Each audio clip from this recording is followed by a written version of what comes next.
Welcome. In this video, I'll show you how to delete a project in Asana. All right. First up, go ahead and log into your account.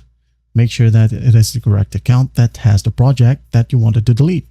Now go ahead and go to the left panel, and as you can see here, we have these projects. For example, I'm going to delete this one, cross-functional project right here. What we're going to do to delete this is just go ahead over to the top. Right here, we have the project name. Just go ahead and click on the drop down, which says actions. All right.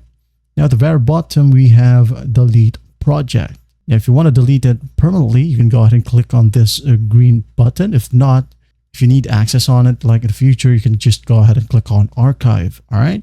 For this video, I'm going to show you how to delete it. Just click on it and there will be a pop-up. It says here, this will delete the project along with any unassigned tasks that are only in this project, custom fields that are local to this project, rules in this project, task templates in this project, and also read-only links for this project. Now, if you're really sure, just go ahead and click on delete right here.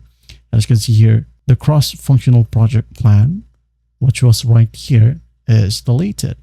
That's how you delete a project in Asana. Well, I hope this video helps, and I'll see you in the next one.